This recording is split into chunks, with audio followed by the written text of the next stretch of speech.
Gaurko agerraldian egungo 5 euskal futbol talde nagusitako afizioak hartzen dugu parte. Talde hauetako kideok euskal zaletuak plataforma osatzen dugu, eta bertatik egin genuen deialdia amnistiaren bidean espetxe martxan parte hartzera. Bonde marsaneko presoek gure deialdia ez zutenez begi onez ikusi, pauso bat atzera egitea erabaki genuen, eta horren ordez gaurko agerraldia burutzen ari gara.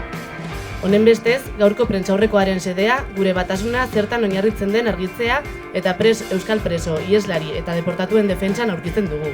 Oinarrizko helburu politikoek batzen gaituzte, eta futbol eremuan jardun politiko bateratu bat gauzatzeko premiak gure arteko gatazkak alde batera uztera eraman gaitu.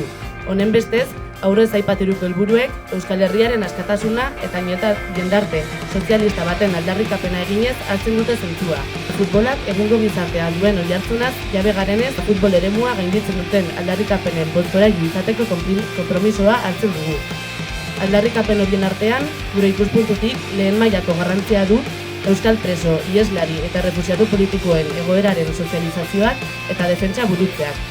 Jakin badakigu preso eta ieslaren auzia gatazka politiko baten existentziari lotuta dagoela, eta gu Euskal Herriaren independentzia eta sozialismo baten alde lerratzen garenez, uste dugu gure betebeharra dela helburu horiek gauzatzen saiatzeagatik errepresioa bizitzen ari direnen askatasuna aldarrikatzea, eta horretan datza Espainiako eta Frantziako ziegetan bahituta daudenen izaera politikoa lantzea, amnistiaren aldarrikapenaren bitartez.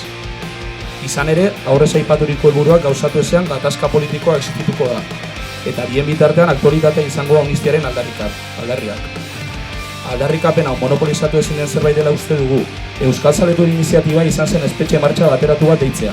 Monde martxan kartzelako presoi babesa emateko asmoz eta deialdi zehatz honen bidez presoen aldarria gauzatuz. Gure buruaren kritika egin behar dugu gaurkoan. Izan ere, ez ginen denbora zibili eta Monde martxaneko kidei ez genien behar bezala komunikatu gure asmoa. Komunikazio bat abiatu genuen kartzela horretako presoekin, baina behar baino berandago hasi zen.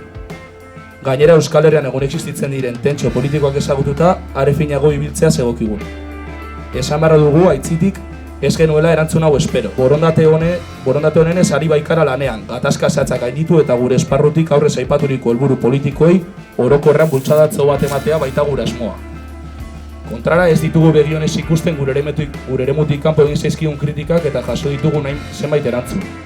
Hau esan da, bahitutako preso politikoen alde, azken urteetan egindako lanean berresten gara.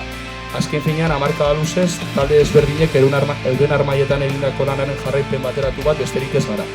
Dena zor diegu dena eman duten horiek. Euskal presoak euskal armaietara.